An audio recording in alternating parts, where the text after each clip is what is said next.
Fala pessoal, tudo bem com vocês? Vamos lá estudar um pouco de filosofia, né? Nessa primeira aula desse módulo, o módulo se chamará Verdade e Pós-Verdade, tá?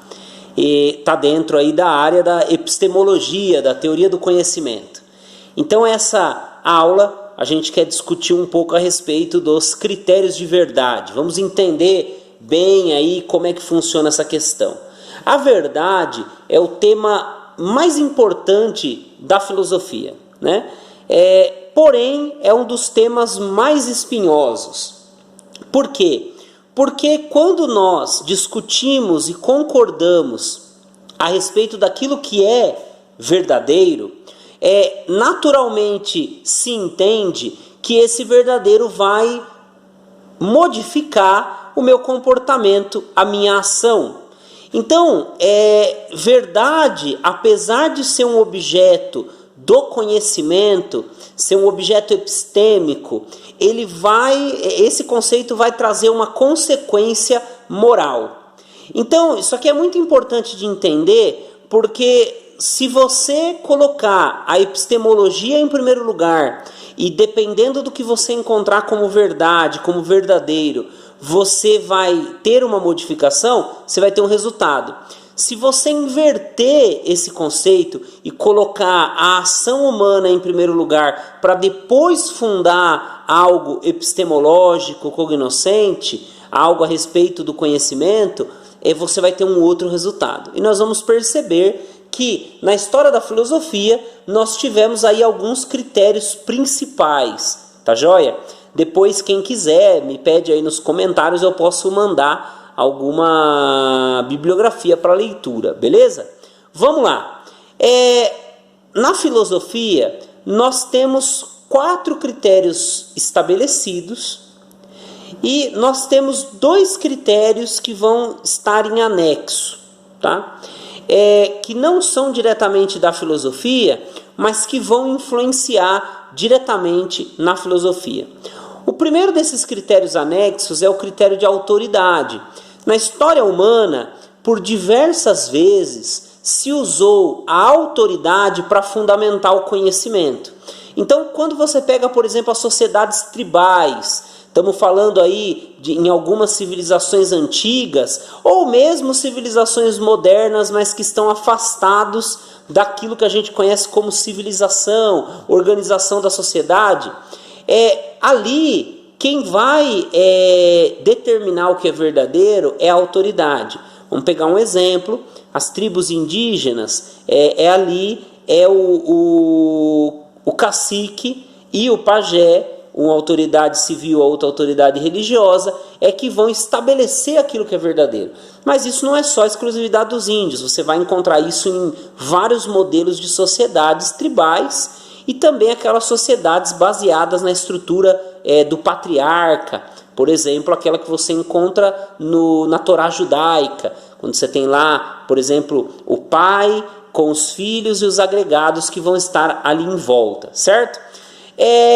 O segundo critério, que é anexo, que está envolto ali na filosofia, daqui a pouco a gente vai falar sobre ele, tá? Vou deixar ele para o final. Na filosofia, o primeiro critério de verdade que foi estabelecido já lá na Idade Clássica, a gente encontra isso lá no Aristóteles, e que vai permear por pelo menos 2000 e alguma coisa aí de tempo, 2000 anos, né? É o critério de correspondência, também é conhecido como critério de adequação. O que é o critério de correspondência? O que é o critério de adequação, né? Tem uma expressão em latim que diz adequatio intellectus rei. O que quer dizer isso? Verdade,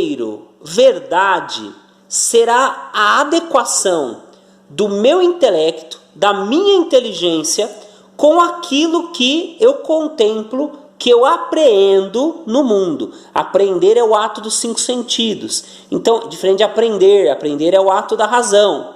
Então, o que é essa apreensão com 2 Es? Os meus 5 sentidos, eles me dão a possibilidade de entrar em contato com a realidade, entrar em contato com o mundo exterior, meu intelecto está dentro, né? O meu cérebro, minha inteligência está dentro, o mundo está fora, as coisas estão fora, e eu intelectualmente eu sensivelmente, com 5 sentidos, eu vou conhecer esse mundo.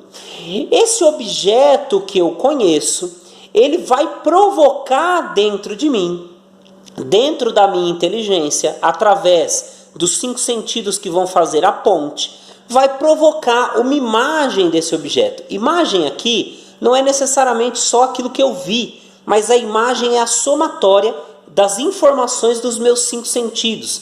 É aquilo que a gente conhece como conceito.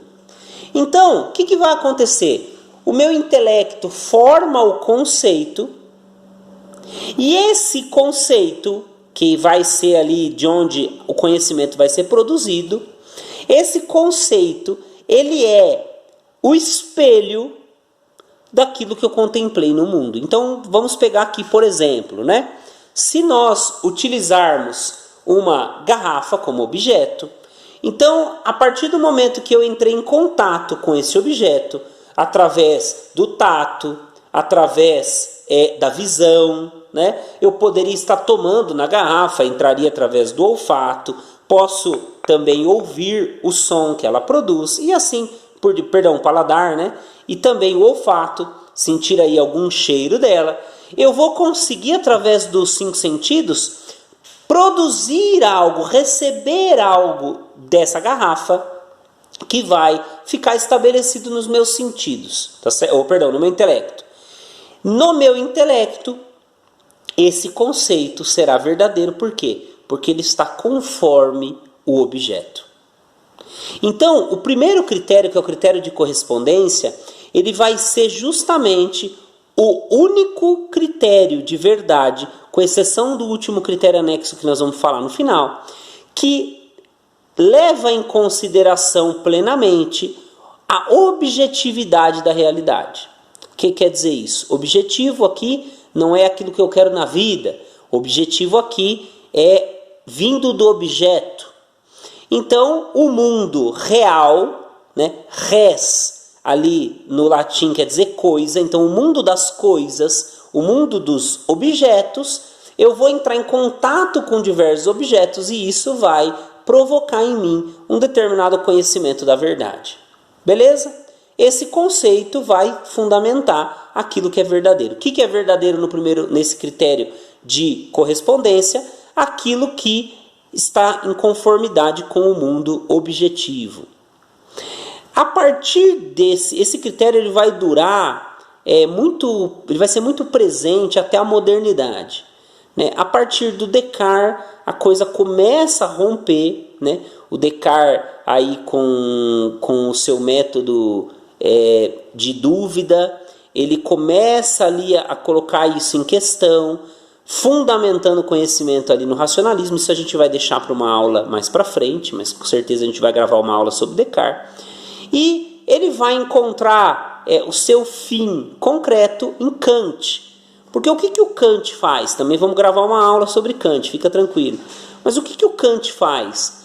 O Kant ele vai estabelecer o verdadeiro, o conhecimento, não sobre o objeto, mas ele começa no objeto, mas é o meu intelecto que vai operar em cima daquele conceito, daquela imagem, daquele juízo que foi produzido e vai estabelecer a verdade não mais objetivamente, mas a partir do meu intelecto. Então é aqui que a coisa começa a complicar um pouco, tá? Nós vamos ter aí mais 3 critérios dentro da filosofia que vão partir dessa ideia do Kant de que a verdade é subjetiva, tá?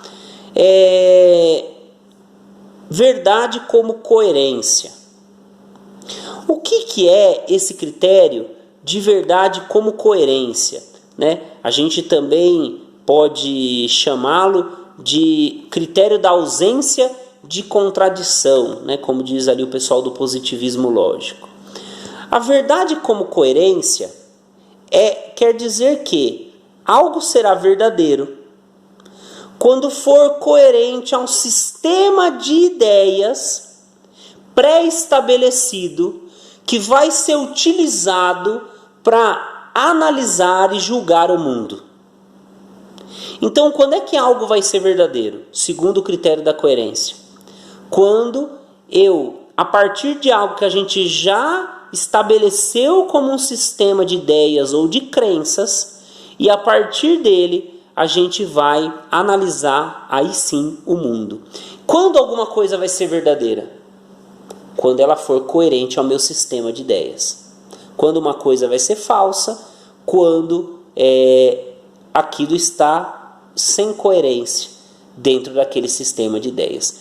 E aqui é muito interessante, tá? Porque a gente já vai entrando na mentalidade do nosso mundo atual, né? É dificílimo dizer para alguém, por exemplo, isso é verdade. Geralmente a resposta será, isso é verdade para você. Para mim a verdade é diferente. Por quê? Porque no meu sistema de crenças, isso aí não é verdadeiro. Bom, a gente vai encontrar isso na outra aula, a gente vai falar sobre a pós-verdade.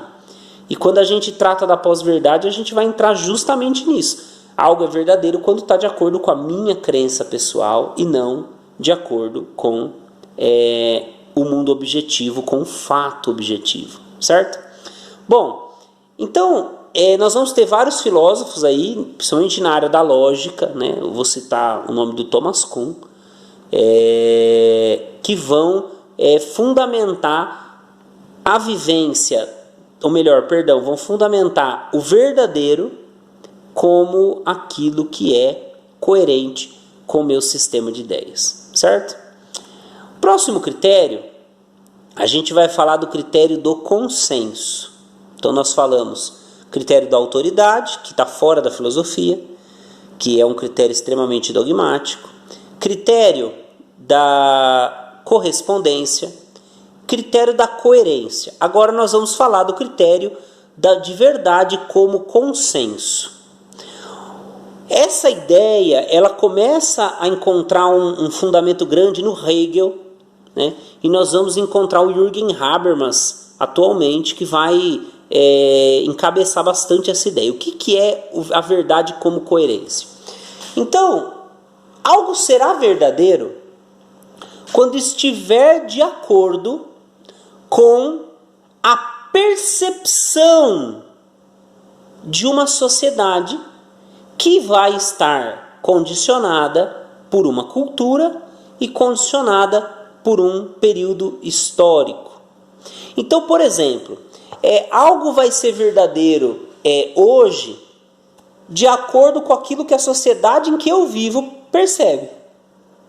E aí o que é verdadeiro para mim, na sociedade em que eu cresci, na cultura em que eu fui criado, não vai ser verdadeiro para o rapaz que está lá, por exemplo, no Irã, que foi criado sobre uma outra cultura, sobre uma outra religião, sobre uma outra perspectiva e organização social, e assim por diante. Então, nesse sentido, a verdade como consenso, né, o verdadeiro vai ser aquilo que a nossa sociedade consentiu, que a nossa sociedade concordou. Aqui a gente poderia usar um exemplo para entender a verdade como consenso, no sentido de que, por exemplo, 20, 30 anos atrás, uma moça que estivesse grávida e não fosse casada, sofreria um grande preconceito na sociedade.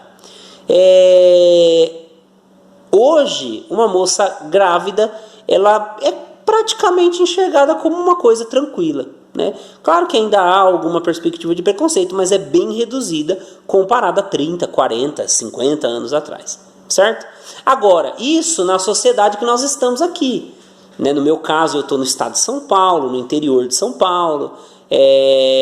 Se eu morasse, por exemplo, no Afeganistão, se eu morasse, por exemplo, no Congo, talvez eu encontrasse alguma dificuldade aí, tá certo? Bom, vamos para o último critério dentro da filosofia, que é o critério pragmático. Pragmático é aquilo que tem aplicação prática, uma espécie de utilitarismo. Então, no critério pragmático, quando algo vai ser verdadeiro? quando aquilo for útil para chegar na conclusão que eu quero, para confirmar a minha hipótese. Então, se eu tenho uma determinada hipótese, eu vou utilizar do conceito de verdade apenas para fundamentar aquilo que eu já tenho de perspectiva, tá certo? Então, eu vou considerar algo útil quando aquilo for de acordo com a minha ideologia, quando aquilo for de acordo com a confirmação do meu ponto de vista. Então, beleza, meu ponto de vista é bacana, tá verdadeiro. Não gostei, não, isso é falso. Mas é falso, mas olha, não quero saber, não quero analisar esse critério, quero apenas experimentar daquilo que eu concordo, certo? Isso também vai trazer uma influência grande na pós-verdade. Aqui, minha gente, você percebeu que, exceção ao critério de autoridade, que está fora da filosofia, dentro dos outros 4 critérios, correspondência, coerência, consenso e pragmático, você tem um critério que é objetivo, que é o critério de correspondência, e você tem 3 critérios que são subjetivos, tá? E cada um com seus fundamentos específicos, mas todos eles partindo sempre de uma perspectiva do que é verdadeiro, é a partir do meu ponto de vista, é a partir da minha percepção. Essa percepção ela pode ser individual, essa percepção pode ser coletiva, certo? Para finalizar essa questão, um exemplo aí que você pode pegar, tem no YouTube, tem pela internet aí, o filme e o livro, né? O 1984 do George Orwell, né? O livro 1984, ele vai trabalhar, claro, não com esses nomes, mas ele vai trabalhar com uma sociedade que enxerga o mundo não a partir da perspectiva objetiva, mas a partir do subjetivo. Então ela vai misturar consenso, coerência, pragmático. Na verdade ela começa com pragmático, porque é aquela sociedade eurasiana que vai fundamentar ali o ponto de vista, os líderes. Aí a partir daquilo, aquilo vai gerar uma coerência, por quê? Porque será verdadeiro o que tiver de acordo com o meu sistema lógico. E por fim, vai gerar um consenso, porque a massa das pessoas vai concordar com aquilo, né? E ali você vai ter o personagem do Winston, que é a personagem principal, né? Que é uma pessoa comum, um trabalhador ali. E ele tem uma frase emblemática, que ele diz: liberdade é liberdade de dizer que 2 mais 2 é igual a 4. Ou seja, né, ele está partindo ali do ponto que ele percebe que 2 mais 2 é igual a 4. Né, ele somando ali objetos, ele vai conseguir chegar nessa conclusão, mas que ele sabe que ele vive num sistema em que ele não pode dizer a verdade. E aí é que está a questão. Por fim, existe um outro critério. Ele é um critério empírico, ele está na epistemologia, mas ele é um critério científico, que seria o critério da prova, né? Então, o que é o critério da prova? Esse critério também ele tá aquém da filosofia, porque ele vai partir para a área da ciência empírica. O que é verdadeiro? Aquilo que eu posso provar. Provei, é verdadeiro. Não provei, fica no campo da teoria. Só será verdadeiro de fato quando eu conseguir a comprovação. Exemplo, teoria da relatividade do Einstein, né? Que demorou muito tempo para conseguir ser comprovada. Hoje, no meio científico, é considerada verdadeira, certo? Ninguém encontra problemas nisso. Nós vamos trabalhar na próxima aula a respeito da pós-verdade e a respeito das consequências de uma sociedade que vive baseado na pós-verdade. Beleza? Um forte abraço para você, muito obrigado!